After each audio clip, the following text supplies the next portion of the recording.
तबाही का दूसरा नाम परमाणु हथियार।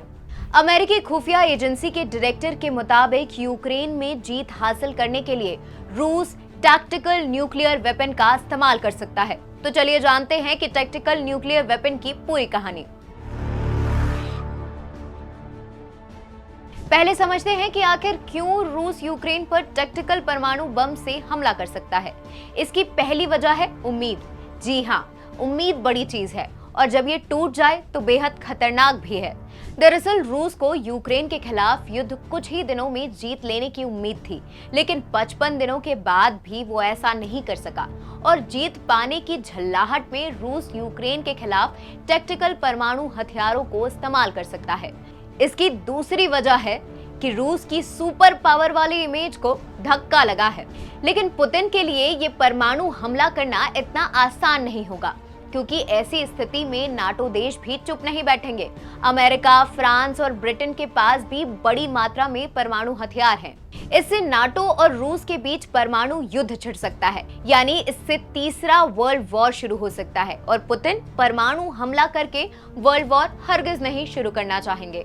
अब आप सोच रहे होंगे, हम अब तक न्यूक्लियर वेपन या परमाणु हथियार बोलते थे, तो अचानक से टैक्टिकल परमाणु हथियार क्यों बोल रहे हैं? दरअसल परमाणु हथियार दो तरह के होते हैं, स्ट्रैटेजिक और टैक्टिकल।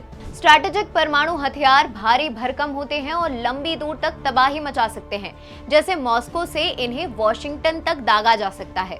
वहीं टैक्टिकल न्यूक्लियर वेपन कम वजन के होते हैं और कम दूरी में तबाही मचाते हैं। टैक्टिकल न्यूक्लियर वेपन का इस्तेमाल अक्सर सैन्य ठिकानों, अंडरग्राउंड बंकरों, कमांड एंड कंट्रोल ठिकानों को तबाह करने के लिए यूज किया जाता है। माना जाता है कि रूस के पास करीब 2000 टैक्टिकल न्यूक्लियर वेपन हैं और इसको आमतौर पर विस्फोटक ले जाने में सक्षम कई तरह के मिसाइलों में भी ले जाया जा सकता है। वहीं रूस के पास 2 मिसाइल सिस्टम हैं जिससे छोटे परमाणु बम गिराए जा सकते हैं। पहली है कैलिबर मिसाइल SSN-30, पनडुब्बी और समुद्री जहाज से लॉन्च की जाने वाली क्रूज मिसाइल, और दूसरी है Iskander M missile launcher SS-26 stone, जो जमीन से टारगेट करने वाली मिसाइल सिस्टम है।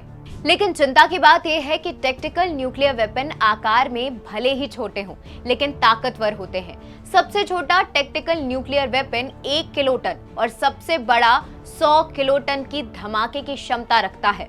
तो ये थी टैक्टिकल वेपन्स की पूरी कहानी। और भी ऐसी वीडियोस के लिए जुड़े रहें दैनिक भास्कर ऐप के साथ, क्योंकि सच करीब से दिखता है।